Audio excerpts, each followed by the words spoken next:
We'll hear argument next in Case 18-1165, the Retirement Plans Committee of IBM versus Jander. Mr. Clement.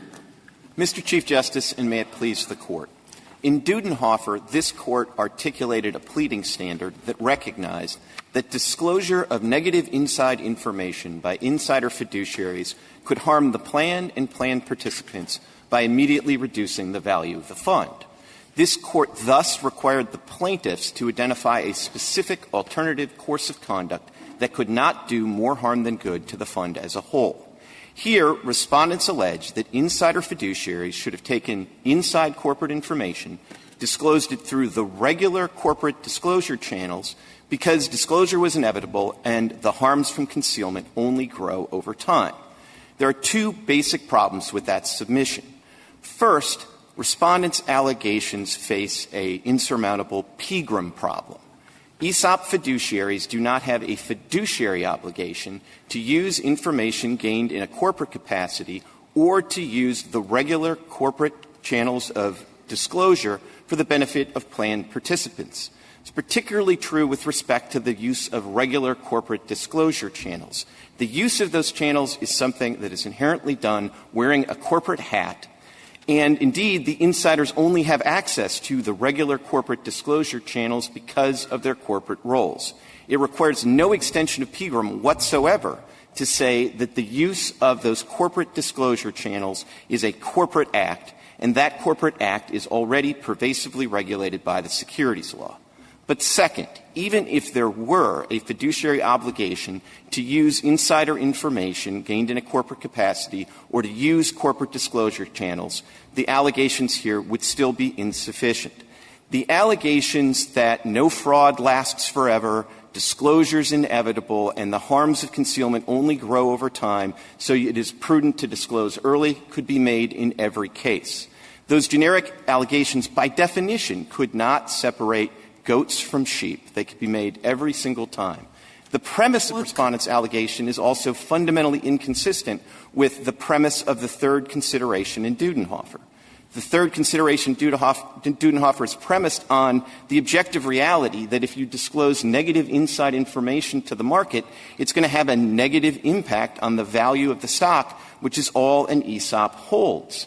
And so this Court said, we need something very specific, very different from the normal course that would allow the fiduciary to say, no, disclosing this and committing this immediate harm is nonetheless prudent. So on your second argument, is it your point that there are always going to be different classes of beneficiaries, some of whom would be harmed, some of whom would be helped by earlier disclosure, and therefore the duty of prudence cannot be violated in those circumstances? I think that's absolutely part of it. I mean, I think there are multiple what more, because that seems to come out of the second argument as close to a bright line. You have the exception for the new plan, but it seems close to a bright line. I'm wondering if there is any wiggle room there, or is that pretty much a bright line? I think it ends up being pretty close to a bright line, which is, I mean, the reason you can have an exception for the situation where it's a newly created ESOP is because in that situation you don't have to trade off the interests of net buyers and net sellers, short-term holders, long-term holders. Can you imagine a circumstance where you have different classes of beneficiaries where there would still be a claim that could be made that earlier disclosure should have been made in a stock price drop case?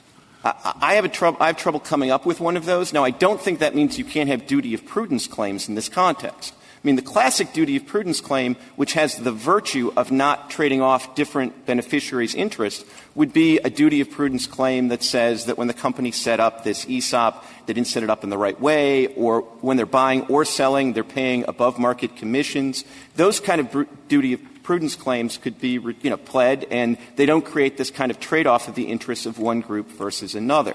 So I definitely think that's an important feature of this. But I also think it's worth recognizing that the premise of the respondent's claim is really directly contrary to the premise of the third Dudenhoeffer consideration, because the premise of their claim is that no fraud lasts forever. Not this fraud in particular, but no fraud lasts forever. The costs of concealment always increase over time. They cite a 1990 law review and a 2008 financial journal in their Second Amendment complaint to buttress that claim. And so early disclosure is always going to be the prudent course. Not necessarily. there's time for investigation, proper investigation. There's time for corrective measures that could reduce the loss. The economic principle, however, is both logical and supported by the literature. So I'm not sure what you think is missing from the specifics other than your answer that the economic principle shouldn't exist at all. That seems to, but isn't that a matter of fact for the trier of fact? It'll be a battle of competing experts, but certainly shouldn't they be entitled on a motion to dismiss to rely on what is well-founded economic theory? Well, I hope not. Which is to say, why not? Because I think in a situation like this, a fiduciary that's facing these competing obligations among different members of the plan and is also confronted with a 2000. You can't really be saying that it's a fiduciary duty to help sellers promote fraudulent conduct by avoiding losses for people. That seems contrary to what we would want of a fiduciary or of a securities law, that you're going to take sellers into account because they're going to avoid the fraud, the effects of a fraud. They're going to benefit from it. They're not very logical, is it? So it seems to me you have to look at what holders are experiencing and what potential buyers are experiencing. And by that measure, both of them will be harmed by delay. So, Justice Sotomayor, I think there's 2 points there. There's what you expect the fiduciary to be doing and then what you expect the corporation and the corporate officers to be doing. With respect to the fiduciaries, when it comes to an ESOP, what you really expect them to be doing is not much, because if they do anything with inside information to try to benefit the plan participants and not the market as a whole. No, they're wearing their corporate hat. As an ESOP, they're charged with exercising due diligence and care as a fiduciary. Wherever they secure the knowledge from, there's no case that says where you secure the knowledge from defines your duty. How you act may define your duty in your corporate hat or in your ESOP hat, but not where your knowledge comes from. Well, Justice Sotomayor, it would require an extension of PGRM to say that there's no obligation to use the inside information gained in a corporate capacity in a fiduciary capacity. I admit that. I think that would be a wise extension of PGRM, and I think it would reflect the reality that in practice, on a day-to-day basis, no ESOP that is being managed by insiders is using inside information in an active way to trade. All of these programs are essentially set up to prevent that from happening in order to comply with the securities law. But it doesn't. But that's different from disclosure. You're right. And it's much different from what you're obligated to do. The securities laws are not the self-definite, contrary to the government's position. The securities laws don't purport to govern your fiduciary duties. Exactly. And so when you have a case like this where respondents have alleged that the specific course of conduct that's going to not do more harm than good is to disclose through the regular securities channels, that is a clear sign to you that that is a PGRM problem, because the regular securities channels of IBM, the disclosures that are made through those channels are made by IBM officials wearing their corporate hats to disclose on behalf of the corporation. And if you look at the complaint here, there's nothing about this complaint that's specific to these fiduciaries did something as a fiduciary that you expect a fiduciary normally to do that was wrong. This is a securities law complaint. And it's perfectly fine to have it brought as a securities law complaint when the basic beef is that insiders at the corporation used corporate disclosure channels to not give enough information to the market as a whole. But that's what this case is a securities case, and I would respectfully submit it should be pled under the securities law. It should be subject to the limits of the PSLRA. It should be subject to the limit that this Court has put on securities actions over the year in cases like blue chip stamps and Central Bank of Denver. You know, we don't have holder claims under the securities law. We don't have aiding and abetting claims under the securities law. But you can have all of that as an ERISA-Comm securities action where you don't even have a scienter requirement. And I think if you think about the way that this case was treated as a security case, it's very, the underlying securities allegations is that IBM miscalculated and misapplied the GAAP regulations and didn't make an early disclosure of the losses of the microelectronics unit. Now, in order to figure out whether that's a securities violation, you have to figure out whether the microelectronics unit is sufficiently separate from the broader reporting unit that it's part of. Now, the district court, when it heard this case as a securities case, said, I'll give you just over the line on that allegation. It seems kind of complicated, but I'll get you just over the line. But then under the securities law, I get to scienter, and I have to see a strong inference of scienter. And I don't see anything close to a strong inference of scienter here. This is like a debatable principle of accounting, so I'm going to dismiss this claim. Mr. Clement, if we could just back up for a minute. I have, I guess, an antecedent question. And I understand that a great deal of your brief is devoted to arguing that liability under ERISA should be coextensive with the Securities Act for insiders. And I suppose some of that may follow from the idea that Congress has approved insiders as fiduciaries for ESOPs. But I guess I'm less clear why this Court should be in the business of accommodating that decision. It's a choice. It's not an inevitability that insiders would serve as trustees. And I guess I'm not clear exactly what employees gain from having insiders as trustees if, at the end of the day, they wind up being know-nothings because they can't do anything. As you've kind of indicated, they just can't do anything. An outsider might, in these circumstances, be able to make a reasoned judgment of some kind about whether to sell or buy or act differently in a way that an insider is, as you point out, disabled from doing. So can you help me with that?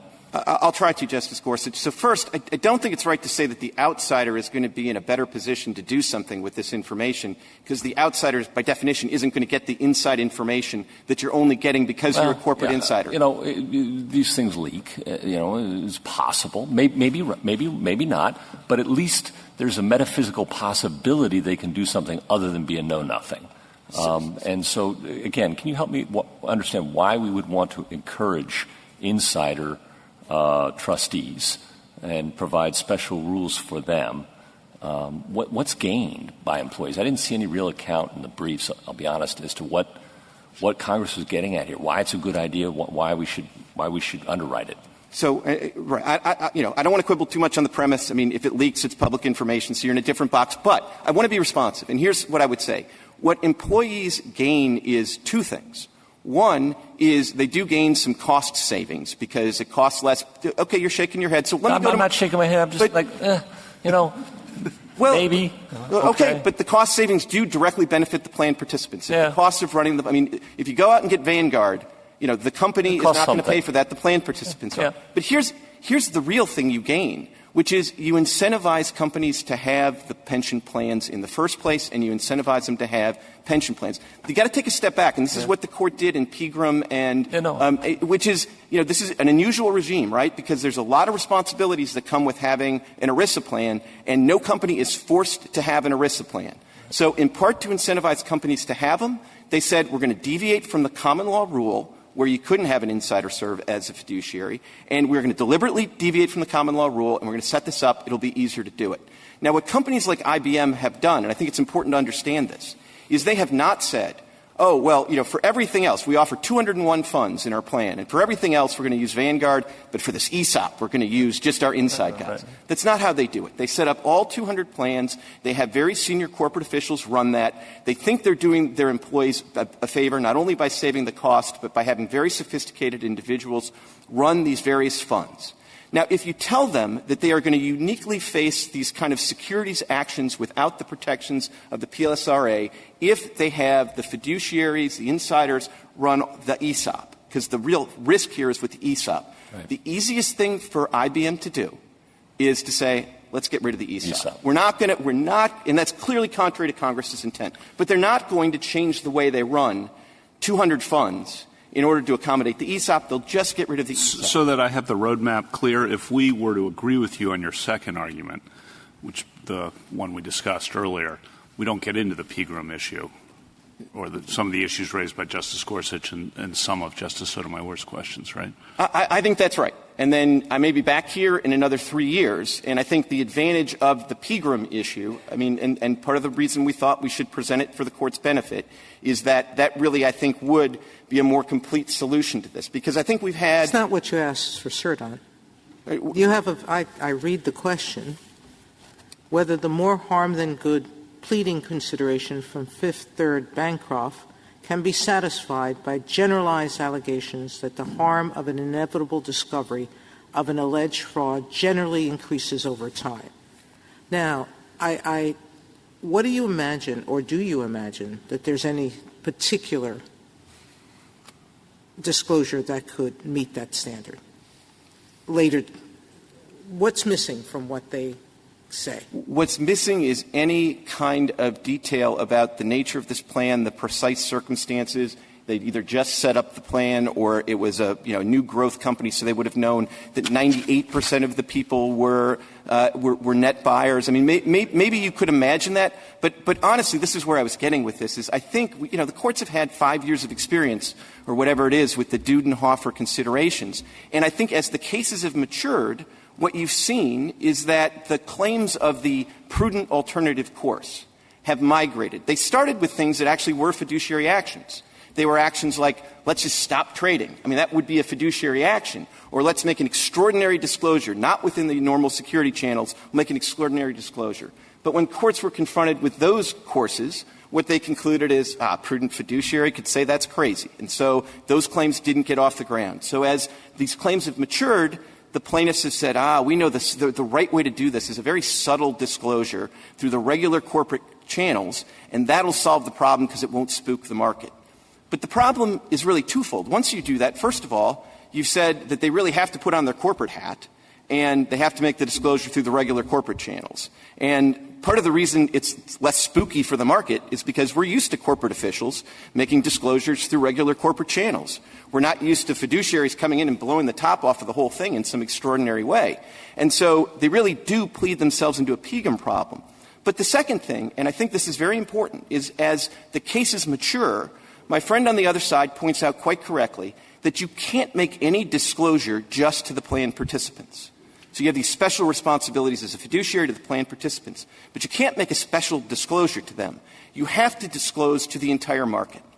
But once these cases have matured to the point where even the plaintiffs are saying what you need to do is you need to make a disclosure to the entire market, and you need to do it through the regular corporate disclosure channels, boy, we have a body of law that is precisely attuned to regulating the adequacy of disclosures by corporate officials through corporate channels to the market as a whole. Your argument now, and the government, and most of the briefs here, seem, as Justice Sotomayor pointed out, to be addressing a different issue than what we granted cert on.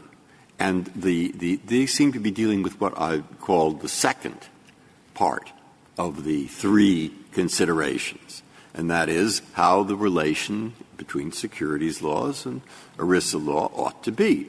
When at the last sentence there was absolutely deliberate, namely, we didn't have the views of the government. All right, so now we have the views of the government on that question. But in reading them, I realize, one, I don't know what the lower courts think about those views. I don't know what the securities community and all the others think about those views. Therefore, why don't we just stick to the question on which we granted cert, namely the third question? And as to that, in their amended complaint, from 106 to, I think, 111, they have allegations in those paragraphs that, when I read them, seem fairly specific. Rather, well, we know what they are, and you know what they are. So, one, why don't we simply address that, leaving the other questions you raised to be developed in lower courts, and then, having addressed that, we look at what they say here in the complaint, and at the moment I'm thinking it seems adequate. What's wrong with it?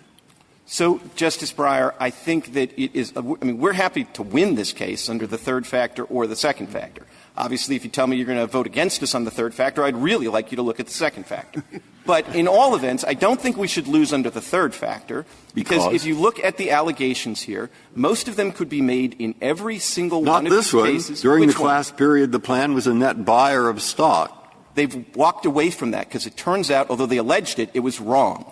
And the district court — That's for the answer. No. The answer says the complaint alleges such and such. It's wrong. And now we'll have some discussion about that. With all due respect, what happened here is they made that allegation based on publicly available documents. It was pointed out to the district court, and the district court, in dismissing this case, said, that's wrong. It's a net seller. I'm not going to decide this case on a mistaken fact.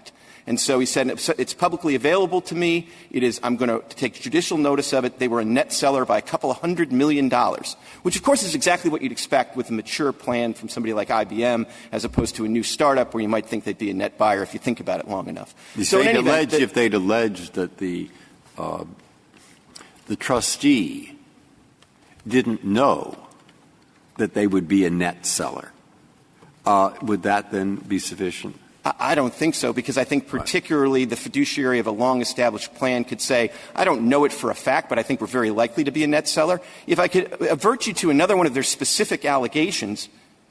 Do you want to just give a reference? Yeah, it's on page 29. This is their so-called inevitability allegations, which are case-specific, but of course they say that the sale is more likely than not, and that if there were a sale, it would be likely that the results would be disclosed.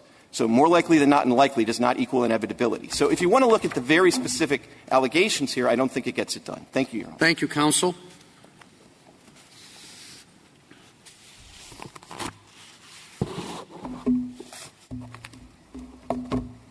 Mr. Ellis? Mr. Chief Justice, and may it please the Court.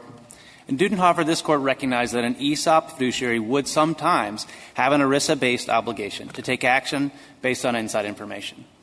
The Court, however, didn't define the precise circumstances, but identified certain relevant considerations for future cases. Here we consider just one possible response to inside information, namely to disclose it to the entire market. But there's a well-developed body of federal law about when such disclosures are necessary and appropriate for the protection of investors. In the views of the SEC and the Department of Labor, while a prudent fiduciary may be required to take a number of actions based on inside information, ERISA should rarely, if ever, require a fiduciary to effect an unplanned market-wide disclosure that the federal security laws do not require. Why? Of that fiduciary. I think for two reasons, Your Honor. It's okay. That leads quite next to what I was going to say. We think it would undermine the objectives of the securities laws to impose an additional disclosure regime based on the ad hoc balancing of a single ERISA fiduciary. And, importantly, to your point, Justice Breyer, we think that a prudent fiduciary could conclude that making such an unnecessary disclosure would do more harm than good to the ESOP participants. May I ask you a question about this theory of yours? I saw it nowhere aired below. And then you come in with a brief, and you seem not to focus on the more harm than good standard, but you say that an insider has a duty to disclose non-public information under the Securities Act. So we're going to use the Securities Act. But I didn't see that in the district court or the Court of Appeals. So when the court came, or the case came to our office, we looked at this case afresh and we decided what can we add, how can we be useful to the court. We think we can be useful to the court by discussing the objectives of the securities laws. But importantly, as I just noted, I think all of our analysis is just as relevant to the third prong, to the more harm, the good standard as well, because I think a prudent fiduciary in this position that faces the confines of the securities laws, where they can't do what it is that everybody would agree is the best thing for the participants, right? They should trade on the inside information, or they should disclose it selectively to those participants. They can't do that. The securities laws make that illegal. And so the question is, should I make a public disclosure? And when you're talking about doing that, I think it's prudent, and I think at least a reasonable fiduciary could conclude it's prudent to to look to the balance that Congress has struck and that the Commission has struck into deciding when such disclosures are necessary and appropriate for the protection of all investors, including the very investors that are participating in this ESOP. As I've always understood the securities law, It only controls disclosure to the extent that something you say is misleading, is fraudulent. You have to have a statement that is misleading or fraudulent. Let's assume it's a new company, and you don't have to make a statement, but you know, as is alleged here, that a fraud is going on, that it's going to be inevitably caught, and it's going to be caught before you can have to make a disclosure. You're suggesting that in that situation, there is no duty as a fiduciary to make a disclosure that is not required by the SEC? So a couple points, Your Honor. On the premise of the question, it's just not accurate that the securities laws only govern things that you say.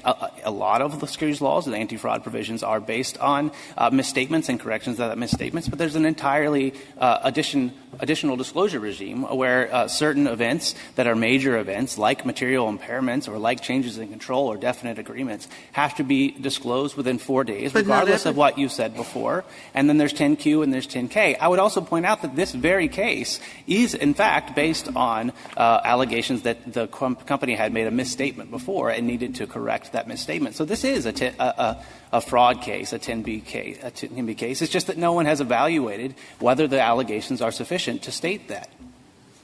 Do you think that it is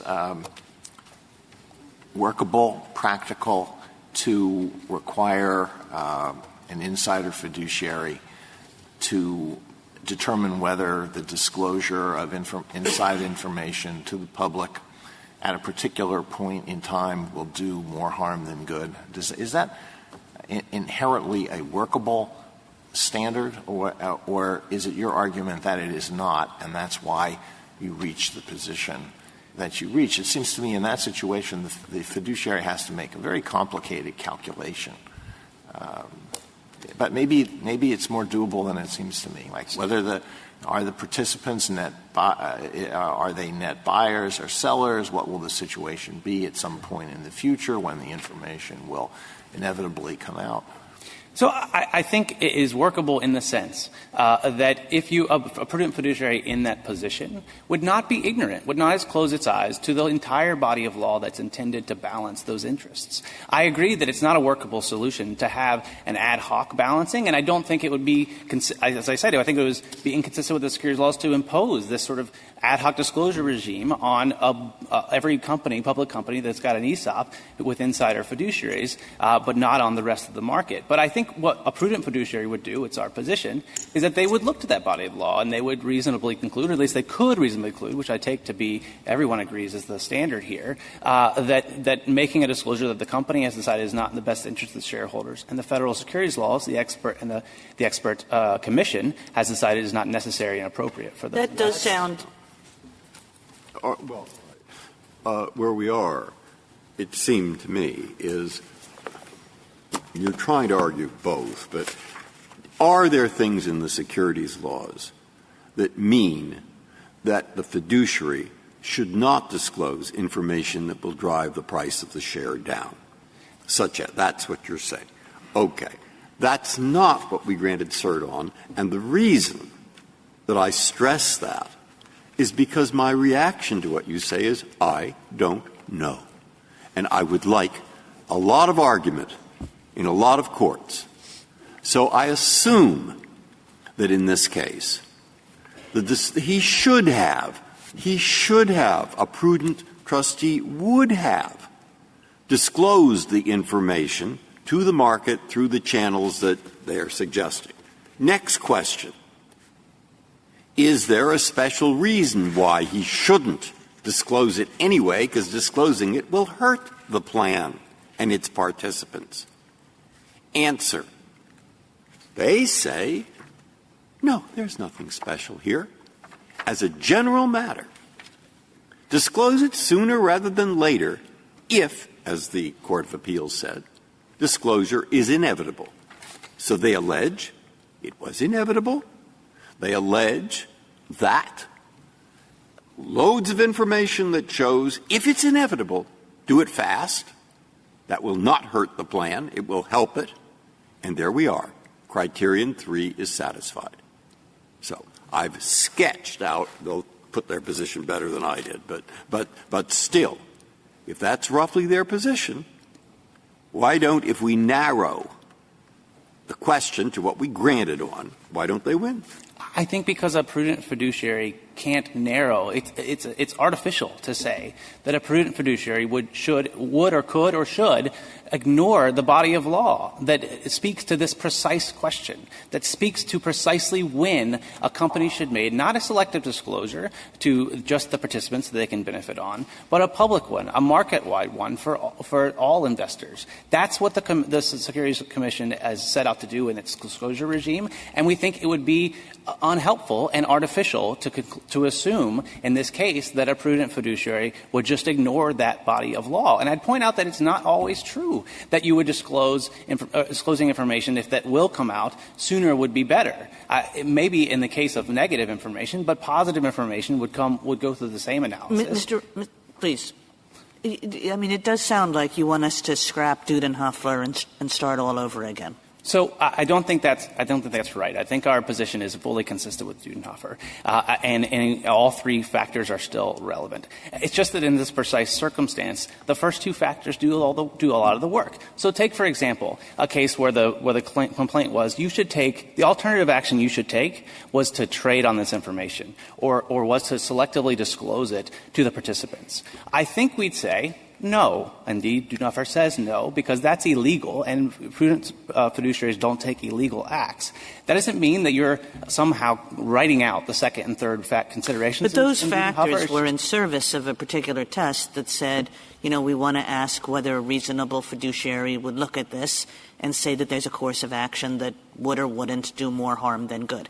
I mean, that is what I think Justice Alito called a balancing test, and that's what Dudenhoeffer said we should do. Now, there are reasons against balancing tests, but that's what it says. Sure, but before you get to that factor, the Court said you should also consider whether a ERISA-based obligation to disclose in that scenario would be inconsistent with the objectives of the securities laws. We think in almost every case it would be, and so you don't have to get to that third factor. But even if you do, we think a reasonable prudent fiduciary could conclude that making a disclosure that's not required by the securities laws, the commission that balances how much disclosure is too much and the timing for those disclosures, would do more harm than good to the investors in the ESOP.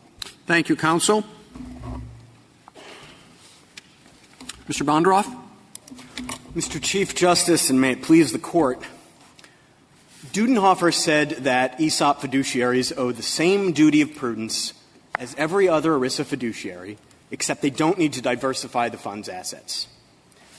And this is meaningful as a pleading matter and also as a substantive matter. We forget sometimes Dudenhoeffer was about a circuit split where a presumption of prudence in favor of ESOP fiduciaries was either to be applied at the pleading stage or at the evidentiary stage. And this Court found that notwithstanding all the policy concerns about the need to encourage ESOPs and all the difficulties caused by the intersection of the ERISA and the securities laws, it was still not appropriate to have that presumption in place. It's not in the statute.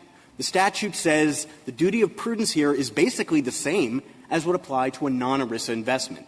And in fact, a lot of the issues we're discussing today about administrability and how difficult it might be to apply this test come up in the non-ESOP context all the time. When you have an investment that is alleged to be imprudent, a mutual fund that's alleged to be imprudent, you will have people in the plan who are different stakeholders, differently situated. Some of them are long-term investors. Some of them are short-term investors. And whether the plan in that case isn't deciding not whether or not to disclose, but they're deciding whether or not to sell the investment or take it off the menu, they have to balance those interests of those different shareholders all the time. And they have to make a lot of very difficult decisions. And they do, in fact, if they're doing their job right, a lot of very difficult analysis in monitoring those investments. And the way courts have been dealing with those kinds of cases for decades is on a case-by-case, context-specific basis, essentially asking the same kind of question that the Court asked here in Dudenhoeffer. Is the decision that you're examining, would it have done more harm than good to the people whose interests you're supposed to be protecting? On that particular if you take paragraph 106 out of your amended complaint, then it seems to me what they're saying is all you've left is you just have an allegation that, well, it always causes more harm. It never causes more harm than good to sell, to reveal quickly. And they say that couldn't be enough. All you did was take the sentence from Dudenhoeffer and just write it in slightly different words. And they're saying that that wasn't good enough to satisfy it. You should have been more specific. You should have listed a few of those shareholder interests. You should have, which you tried to do in 106, but they said that was wrong. Okay, so what about that? Well, actually, 106 is not the only place where we talk about those interests. This case here is actually does not turn on that general allegation, that economic principle about disclose sooner rather than later, because it is not always going to be the case. If you are looking at it from the perspective of an ERISA fiduciary, better to disclose sooner than later. But here it was, because here you have a year of trying to sell the company and hiring Goldman Sachs to do it, a year of that before we even say the class period begins. We didn't say they should be sued as of 2013 when they start looking. We say a year later, when they've been trying to do this for the year, when they've invested considerable resources in it, it's more likely than not inevitably going to be disclosed. But isn't the problem, as the Fifth and Sixth Circuits said in similar circumstances, that you have different classes of beneficiaries, some of whom would be harmed, some of whom would be benefited? And when that's the circumstance, it's a little hard to hold the fiduciary liable for violating the duty of prudence given the different interests of the different classes of beneficiaries. What's wrong with that conclusion? Well, there are a couple of things that I would take issue with. I'm not necessarily with the Fifth and Sixth Circuit's rulings, but they came to those conclusions based on different underlying facts. You can't know in real time if you're going to have more buyers than sellers. You can't know this kind of information until after the fact, and ERISA has always looked at, even going back to before ERISA, we've always looked at what they knew at the time. But what you can know and what you can think about and put at the fore is the long-term interest of the investment. Because the long-term interest of the investment — Can I interrupt you there? I'm sorry. But how is it that a ERISA fiduciary wouldn't know at the time whether the fund is a net buyer or seller? I would have thought that information would have been available. You're positing that it's not available, and I guess I'm just a little confused. I'm sorry for interrupting, but that's just not obvious to me. Well, it depends on the way the plan is operated, and frankly, and I'm speaking from experience here, having litigated on both sides of many ERISA cases, you generally are not going to know that information about what the fiduciaries knew until you get to discovery. Oh, I understand that the plaintiff might not know at the time he's pleading his case. But the ERISA fiduciary would know, I would think, whether the fund is a net buyer or a net seller. Wouldn't the fiduciary know that? Perhaps. It depends on the plan. Some do, some don't. If the fiduciary does not know, doesn't that hurt your case? Not necessarily, because there's even more uncertainty about how the different classes of beneficiaries would be affected if you really don't know the precise circumstance. Am I missing something there? Well, even if you know that it's been a net buyer for the past year, you don't know, and I think even the Fifth Circuit pointed this out in Martone, where it was alleged to be a net buyer, you don't know that that's going to continue for the foreseeable future. And you're not required as a fiduciary to predict the future about that. But what do you think a reasonable fiduciary is supposed to do if the fiduciary doesn't know? Well, the one thing you do know for sure is that if you make a disclosure, the stock price will drop. We concede that. And that harm, both the drop and the timeline of the recovery, that's going to affect the holders. And for the vast majority of ERISA plans, including this one, most people are neither buyers nor sellers. Most people are holders. Most people, especially when it comes to their ESOP, don't buy and sell on a regular basis. They sit and they don't pay attention to it at all. And if you're going to have a harsher stock price correction and a slower stock price recovery, that will affect all the holders. That will affect the long-term stability of the investment. So is your view that in pretty much every case, maybe there are some exceptions, but that in pretty much every case the role of the fiduciary is to operate consistently with the holders, neither the buyers nor the sellers, but just the holders? Well, when you're thinking about the long-term, what's best long-term for the investment, you're going to think about the holders more than the buyers and sellers. There could be specific factual circumstances where you have an unusual company in an unusual situation where, in fact, most of people are buyers or most of them are sellers. But in the vast majority of cases, yes, you should put the holders up front. You've said a number of times the long-term value of the investment. Why is that the thing that the fiduciary should look to? Well, for one thing, it's the thing you can actually make a reasonable assessment about in real time at the time based on what you as a fiduciary know. It doesn't require you to figure out whether you've been a buyer or seller over the past however many years or months and then try to make a prediction about whether you will continue to be a buyer or seller. It's something you can think about in a way very much the way you would think about other non-ESOP investments, because that same issue comes up with a non-ESOP investment all the time. Well, if that's the case and we're supposed to – the fiduciary is supposed to consider the long-term best interests of some abstract, non-identified person, why wouldn't the securities law be a really good place to start and maybe finish in assessing what those long-term overall health of the corporate interests might be?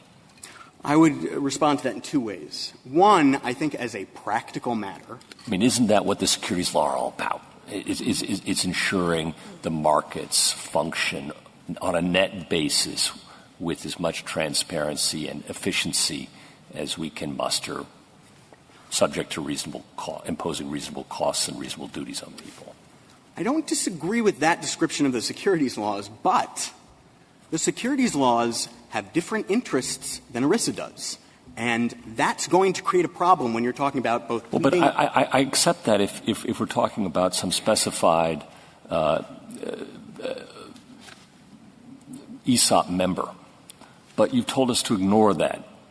You told us to ignore whether we're talking about a buyer or a seller, just to abstract it to the general interests of the plan as a whole.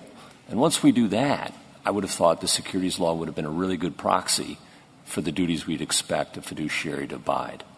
I think as a practical matter, much of the time it is, but not all of the time. And what we are here to discuss and what the question presented to this Court is about is what kind of a pleading standard should be adopted. Well, where did the two diverge? Well, I could envision at least two situations where they might diverge. And the reason they do is because the two statutes have different concerns and they protect different interests. So the securities laws care about motive. So that's why you have to plead scienter. That's why there's a strong scienter requirement, because bad intent matters. ERISA doesn't care about motive, and it never has. Well, I think Mr. Clement would just say that you're not really pointing to a divergence in what the securities laws and ERISA are meant to prevent. You're just pointing, he would say you're using the ERISA clause to water down the securities standard. No, it will actually play out as a real difference, because let's say you adopt the government's rule. We'll be back here in 5 years trying to figure out what that means. It seems like a nice, bright line, clear rule. It's not. And if you think about it a little bit and push forward, you can see why. Because when you're pleading a claim under the securities laws, you have to meet the pleading standard of the PSLRA. We all agree on that. And when you're pleading a claim under ERISA, you don't. We all agree on that. You don't plead scienter for a duty of prudence claim. Now, let's say we've adopted the government's rule. Now do I have to plead as an ERISA participant scienter under the PSLRA in order to plead more harm than good under ERISA? And if I don't, what do I have to plead? Because is there a securities law violation if there's not an actionable 10b-5 action underneath it?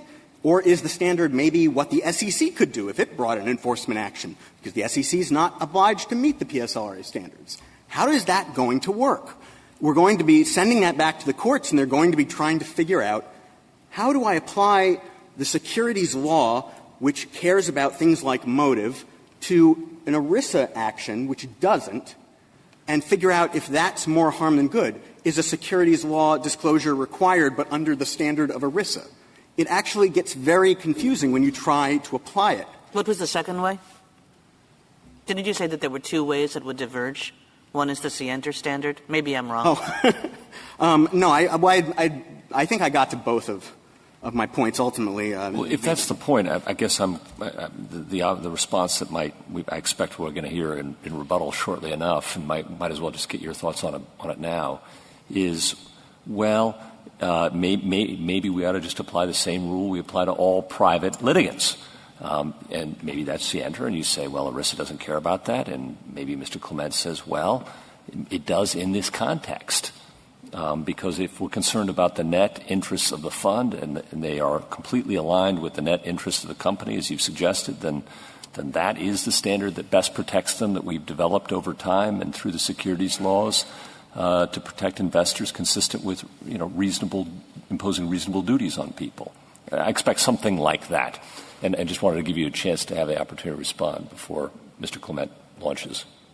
Absolutely. And actually now I think in answering your question, Justice Gorsuch, I can get back to that lost second part of my answer to Justice Kagan, which is that if you force people to plead what a private litigant could plead under the securities laws but under ERISA, you are, as a matter of plain language of the ERISA statute, imposing a pleading requirement on an ERISA claim that is not in the statute. You're doing exactly what this Court said it couldn't do in Dudenhoeffer, because there is no scienter requirement under ERISA. The law of trust has never required it for a prudence claim. And I could actually envision a situation where the securities laws might require disclosure, but ERISA wouldn't. And the government's rule really doesn't adequately address that either. I think of it as the Reinhardt example, the Second Circuit case of Reinhardt. So you have Lehman Brothers, which has massive subprime exposure, and you bring a securities claim against them and say they should have disclosed it once they knew the risks and so forth. It's a pretty straightforward 10b-5 claim. And the securities laws say if they knew about it and they had the requisite scienter, they should have disclosed. But if you're looking at it from the point of view of ERISA, and what a prudent fiduciary would think would do more harm than good at the time, you could make an argument, a plausible argument, that a prudent fiduciary would say, well, it's a particularly fraught time in the market for companies like us. Bear Stearns has gone under. People are wondering if we're next. I actually think from an ERISA point of view, we ought to wait. And that's part of the reason we do a separate inquiry for an ERISA claim as opposed to a securities the fiduciary claim. The fiduciary who is simply managing a fund is not necessarily doing things on a very regular basis that affect the market price of stocks. But an insider fiduciary here would be, wouldn't it? And an insider fiduciary would receive daily or very regularly all sorts of information that has that might, if disclosed, have an effect on the price of the stock. So is this going to result in the constant injection into the mix of information about stocks, all kinds of information that wouldn't otherwise come out? I don't think it will. It applies to positive as well as negative information, right? Doesn't it? I wouldn't think it would. I would say the Munch presumption first came out I promise getting to the question. The Munch presumption comes out in 1995. And then over the course of the next 19 years, it's adopted by various circuits, although not all of them. All that time, there are people bringing claims against insider fiduciaries for failing to make the kind of disclosures we're talking about. Yet, as far as I can see, there was no difference in the number of insiders who continued to be appointed as fiduciaries, and there was no diminution in the number of ESOPs that companies decided to have. In fact, if you take that rule, that an insider fiduciary, the rule, the Pegram, although I think it's really a misreading of Pegram, but the Pegram rule that Mr. Clement is talking about, imagine a situation like the Enron case. The reason there was a viable prudence ERISA claim against the Enron fiduciaries is that they were also insiders who knew that the company was a house of cards, and so they should have acted on that information to protect plan participants. Under petitioner's rule, the Enron fiduciaries have no ERISA obligation to act on their information about a company like Enron. It doesn't make sense, and there's no basis for it. a question I think it was Justice Breyer raised earlier as to why it's useful to have insiders as fiduciaries. It's actually because they know the inside information and are therefore in a better position to act to protect plan participants. That makes them – that's an advantage. That's a feature and not a bug. The case where you have here, where you have – I sense that we all have a little bit of a concern about a situation where a securities case is dismissed for failing to plead scienter, as happened here, but the ERISA case is allowed to go forward. And it seems like, are we opening the door to repleading securities cases as ERISA cases? Is this going to happen all the time? It shouldn't. This should be the rare exception. That even the government in its brief talks about, extraordinary circumstances when you might need to make a disclosure, even though the securities laws don't require it. I don't think they have this case in mind, but this is actually a rare case where you have a situation where you have fiduciaries who happen to be insiders who happen to be involved in the thing that is alleged to have inflated the stock price, who happen to have direct knowledge of that, and who happen to have responsibility for the accounting of that, and therefore are in a position to know about it. There is a fourth member of the Retirement Plans Committee we didn't sue, the Senior Vice President of Human Resources. We didn't sue him because he wouldn't have any knowledge of microelectronics, the effort to sell it, or how to account for that. But we have the General Counsel, the Chief Accounting Officer, and the CFO. And they spend a year trying to sell this. It becomes more likely than not that it's going to be sold. And if it's sold, the disclosure is going to come out. And you're not in a situation where IBM is at a particularly sensitive juncture such that they can't make the disclosure without throwing things into disarray. I guess I'm not sure why it's so rare.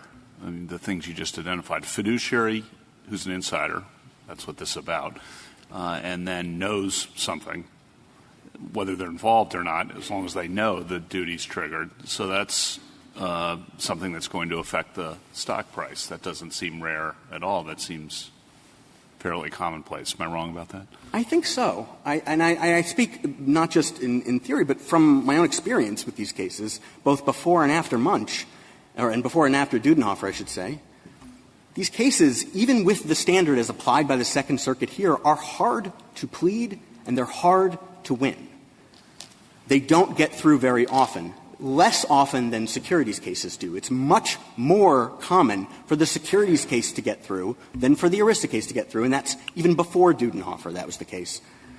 I don't want to sort of pour cold water on this issue, but it sounds to me, listening, as if it's exactly the kind of issue about the relationship between the securities laws objectives and the allegation that the ERISA trustee should or needn't disclose in a different, that's the issue. That's the second. So if I thought that that's the second question, the second part, not the third, and if I thought we just granted the third, what should I do in terms of the disposition of this case? In other words, I think the issue you both raise and discuss is very interesting and important.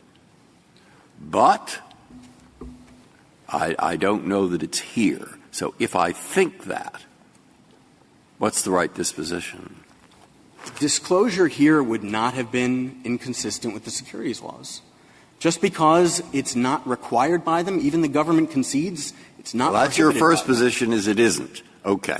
Suppose I'm uncertain and don't think the issue was presented sufficiently below or argued sufficiently here. What do I do? I'm asking you for your I'm not asking you it's not hostile or friendly. I just want to know what you think I should do. But it's a tricky proposition because you have to send – I think you would have to send it back to the Second Circuit, but you'll have to tell them what kind of pleading needs to be done to answer this question. What statute are we pleading under? What interests matter? Because if you are just analyzing this as an ERISA claim, but you're saying you can only make disclosures that are required by the securities laws, it becomes a very difficult question as to whether the disclosure here is required by them or not. On the one hand, there wasn't an actionable 10b-5 claim. On the question we granted cert on, which is the third Dudenhoeffer factor, there is a circuit split. And we granted cert to resolve that circuit split.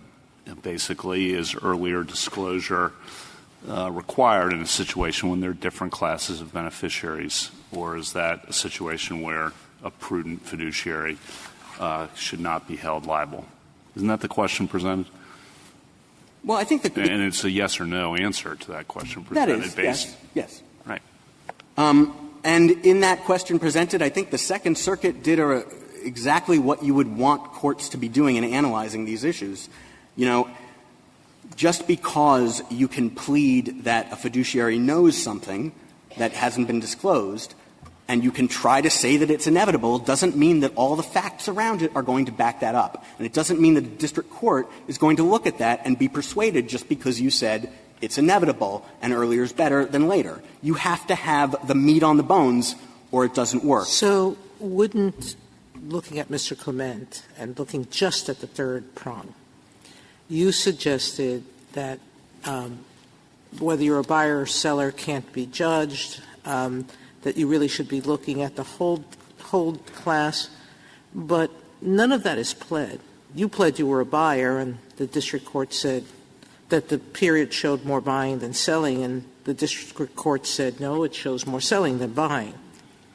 So wouldn't a more particularized pleading basically put forth that theory, need to put forth that theory, and need to air it so that a district court judge could determine whether the pleadings are accurate? I think we did put forth that theory, actually. I think in our complaint we pleaded that holders were also damaged here by the harsher correction and slower stock price recovery that resulted. You said that, but we still don't know whether the buyer and holder class was greater than the seller class. Where do I see that in your I will say, I mean, it is a reasonable inference for virtually any stock plan, but particularly one of a company of this size, to say that the holders vastly outnumber the buyers. So is it fair to say, when you talk about meat on the bones, I find one little piece of specific meat, and that is the word inevitable. And if I want to be fair to you, which I do, I'd say inevitable within a reasonably short time. And so we have one, three things. One, in the longer run, the company benefits from disclosing now. All right. Number two, this is particularly true here, where it's inevitable or nearly inevitable. Three, in the short time. And four, there is nothing special about this fund implied. That's it? Yes. Okay. Thank you, counsel. Thank you. 4 minutes, Mr. Clement. Thank you, Mr. Chief Justice. Just a few points in rebuttal. I mean, first of all, I do want to be clear. This is not a case where the petitioner is running away from the question presented. We got cert granted on. There is a circuit split. We think we win on the question presented. The allegations here are generic allegations. They could be made in every stock drop case. And then if you look at specifics, it really falls apart, because one specific was net buyer, which turns out just isn't true, and they're not telling you that it's not true. I mean, they've walked away from that. And then the other one is this idea, well, there's this sale that makes it particularly likely. Well, listen to what my friend said. He said IBM was looking for a year to try to sell this microelectronics unit. The sale itself was hardly inevitable, and the allegations of the complaint say that. They say it was more likely than not. They don't say it was inevitable. And implicitly, nothing special. So you break your points when you send in the answer, when you move for summary judgment, and if necessary, have a trial. But the question is, if they ask the four things, they put in the four things we just mentioned, and why isn't that sufficient? And then the rest is up to the defendant to deny whatever it is. I or don't say think there is something special, or say, why not? I don't think it's sufficient, Your Honor, because you're going to be able to make those four allegations in every stock drop case. And the whole point, I thought, of the Dudenhoeffer factor was to separate meritless goats from plausible sheep. And if everything's a sheep, then I don't think Dudenhoeffer does what it says it's supposed to do. But so I think we win on the question presented. But the reason that we briefed the broader issues of Pegram is that the longer you hear even the plaintiffs talk about this, the more you find there's a fundamental problem here. As he said, the principal people he thinks the fiduciary should be looking out for are holders. Well, there's another word for holders. They're shareholders in the company. And the entire purpose of the disclosure regime under the securities law is to make sure that managers of companies are looking out for the long-term interest of shareholders and trying to maximize the value of the company, and they're supposed to disclose at certain intervals and not disclose at other intervals. They don't have to disclose when they have positive inside information. There's a whole body of law that addresses those interests, and that's the body of law that should be looked to here. One thing I want to be emphatic that I disagree with my friend on the other side is he says that the reason that we want these insiders to serve as fiduciaries is so they can be sort of canaries in the coal mine. They can take early action based on their unique access to inside information. That is absolutely wrong. All these funds are set up to make sure that doesn't happen. Because if that did happen, these would all be latent security violations. So the reason, Justice Gorsuch, that it actually isn't implausible that a manager, a fiduciary of this doesn't know whether they're going to be net buyers and sellers is because they don't really do any of the buying and selling. That's just if you got more people who are new employees who say, yes, I want to be in the ESOP plan, then you get net buyers. If you have retirees who are selling, you have net sellers, and you don't know in advance. And I thought, based on what I read in Dudenhoeffer, that ought to inure to the benefit of the fiduciary. I thought you were only liable if you could not have thought it was prudent to say, I'm not going to mess with this early disclosure. The last thing I want to end with is just I don't want there to be a mistake. We do not agree with the United States on the bottom line here. We do not think that you should engage in a brave new world of hybrid ERISA/securities actions where I agree with my friend, lower courts would have to struggle with whether scienter applies. We said the solution is the securities law, full stop. Thank you, counsel. The case is submitted.